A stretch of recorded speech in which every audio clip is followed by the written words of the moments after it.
The 2026 Mercedes-Benz G-Class doesn't need an introduction. You see that boxy shape, those round headlights, and that upright stance, and you already know exactly what it is. But here's the interesting part. In 2026, the G-Class isn't just about looking tough anymore.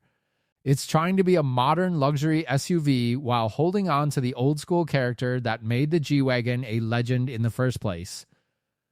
So, is the 2026 G-Class still worth the hype, or has Mercedes finally taken this iconic SUV too far into luxury territory? Let's take a closer look. From the outside, the G-Class is still unmistakable. Mercedes could have completely redesigned it and made it smoother, sleeker, and more aerodynamic, but thankfully they didn't. The G-Class keeps that tall, squared-off body, exposed door hinges, a rear-mounted spare tire, and that upright windshield that gives it so much personality. And honestly, that's the whole point. You don't buy a G-Class because you want another generic luxury SUV. You buy it because you want something that looks like a G-Class. The 2026 model continues that iconic formula, but with modern touches throughout the design. The lighting is more advanced, the details are cleaner, and the overall look feels more refined without losing that rugged personality. It's one of those vehicles that can pull up outside a five-star hotel and look completely at home, or roll through rough terrain and still look like it belongs there. And then there's the interior. This is where the G-Class really shows how far it has evolved. Open the door and you're greeted by a cabin that feels much more like a high-end Mercedes than an old-school off-roader. You get premium materials, sophisticated technology, a modern digital display setup, and that unmistakable Mercedes-Benz luxury atmosphere. The seats are designed for long-distance comfort, there's plenty of technology within reach, and everything feels solid and expensive. But Mercedes didn't completely erase the G-Class personality. You still sit high above the road, giving you that commanding view that makes the SUV feel massive from behind the wheel. And that's one of the coolest things about the G-Class.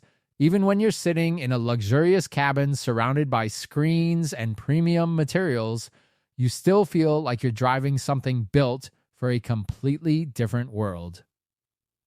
Now, let's talk performance. Depending on the version you choose, the G-Class offers serious power, and the AMG G63 takes things to another level entirely. The G63 brings the kind of performance you wouldn't normally expect from a tall, heavy luxury SUV. Step on the accelerator and this thing moves with authority. It doesn't feel like a slow, old-school off-roader. It feels like a high-performance luxury machine that just happens to have a boxy body and serious off-road hardware underneath. And that contrast is what makes the G63 so entertaining.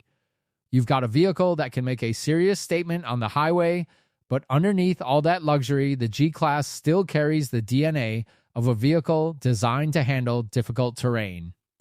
That's where the G-Class separates itself from most luxury SUVs. This isn't just an SUV wearing an off-road costume. The G-Class has genuine off-road capability.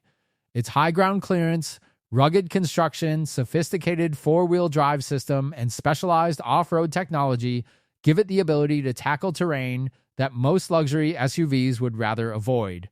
And that means you're not buying a vehicle that only looks adventurous, you're buying something that can actually back up the image. Of course, most G-Class owners in America probably aren't spending their weekends climbing mountains, but that's not really the point. There's something incredibly appealing about knowing your luxury SUV can handle almost anything you throw at it, even if your daily routine is basically commuting, shopping, and grabbing coffee. Now, let's talk about the driving experience.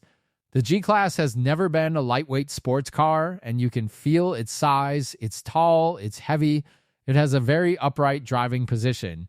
But that's part of the experience. You don't drive a G-Class